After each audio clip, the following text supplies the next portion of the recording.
But there was another thing you did in the middle of the night that I think is a great story. Can you tell the story about the contest that you had with the DJ from Chicago? Well, yeah, Eddie Schwartz. Yeah. Well, Eddie Schwartz did an all-night show at WGN in Chicago, and I had my all-night show here. And we put together my 50, his 50, got 100,000. We're covering the entire United States and Canada and Mexico. And we used to play games. Eddie started this. I want a girl to, this is, you know, in the middle of the night. I want a girl to come down in her shorty pajamas.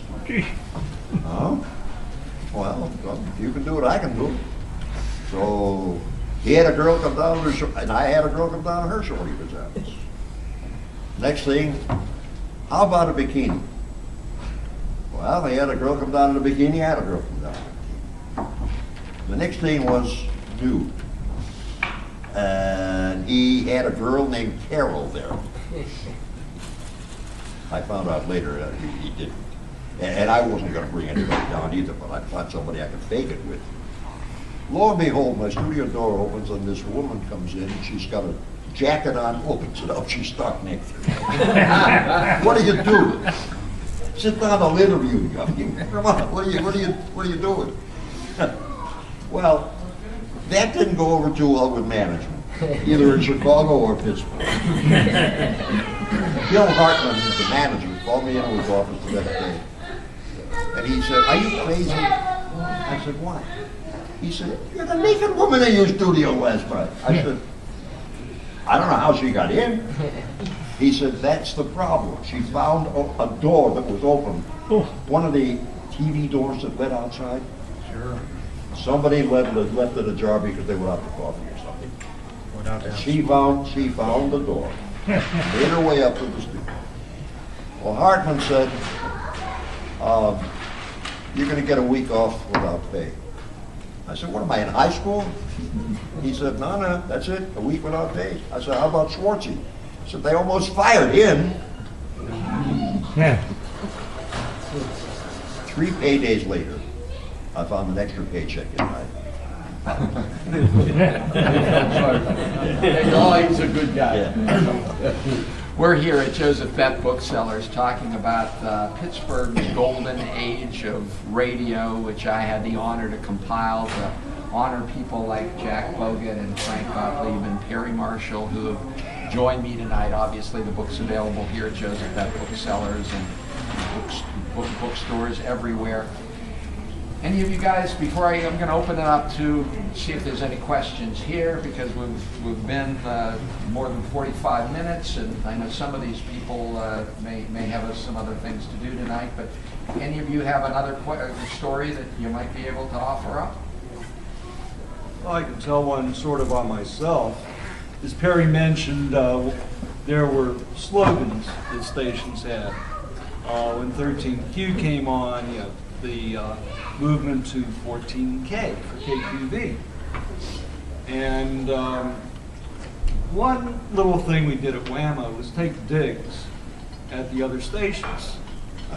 And I was in the studio with Kenny one day, and he started talking about KQV. And he said, you know, the KQ VIPs.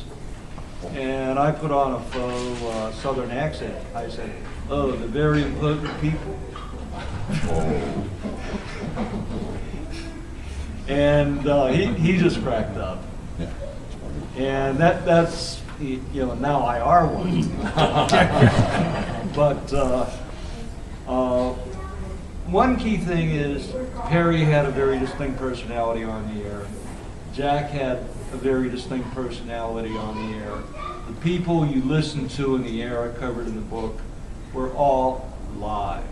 They were not computers. They were not reading off liner cards. They could inject their personality into their programs. And the bottom line is they were fun to listen to. It's fun to do, too. Yeah. Jack? Because this was stream of consciousness radio,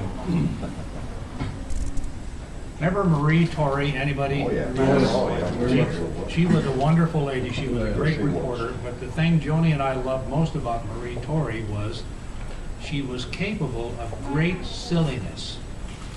Yeah, She you had- never think it to look at it. She had a great sense of humor, and she could start giggling, and she just wouldn't quit. So knowing that she had this good sense of humor, she had Milton Berle on her morning television show one day. Now understand that the control room at KDKA Radio was here, and just back in this corner is a doorway that leads to a catwalk that goes to the air conditioning system and all of the lights and things in the television studio, which is right down below. By opening this door, you could actually see into the television studio, and I look down, and there is Milton Berle with Marie Torrey.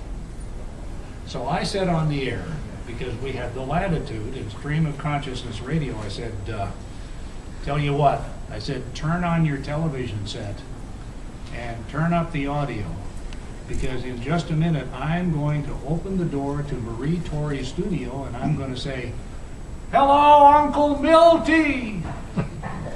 And he won't know what's going on, and he'll have to look all the way around the studio. And I think, you know, I could get fired for this, so I think I'll bring Art Allen in. So I brought Arthur in, and I said, let's both go over and holler. So I said, all right, turn up your television set, make sure you got Marie Torrey on. And he and I went over and we said, "Hello, Uncle Milty." And Milton Berle does this business, and Marie looks up like, "Oh, thanks a lot, Bogut." They were in a commercial. Whoa. And Nobody on television ever saw or heard anything about it. oh, I got to talk about that door. The studio, just as he described it at KDKA. I used the same studio. And there is that door looking out into the television studio. I had on the air with me the late John DeMoyer, who was a professional ghost hunter. Okay? Now, John was on a guardian angel kick that night. He said, everybody has a guardian angel. I said, John, do I have one? He said, oh, you certainly do. I said, can you see her? He said, yes, she's young, and she's quite lovely, and she's blonde, and I can see her over your left shoulder. I said, that's amazing. Amazing. I said, John, will you do me a favor? He said, anything. I said, get up, walk around behind me. There's a door behind me. I would like you to open the door. And he said, why? I said, you'll see. Well, the ghost hunter opened the door and gasped and stepped back, because there was a full-size poster of Olivia Newton-John. Oh, I remember it well, because we all played that trick. And you know, the cutout, life-size cutout is right here. Yeah. And you open the door, ha! And everybody did that. That's a funny story. Do you have any questions for Mr. Bogut, Mr. Frank the Freak, or Mr. Barry Marshall? Yes, sir. What does the group think of satellite radio?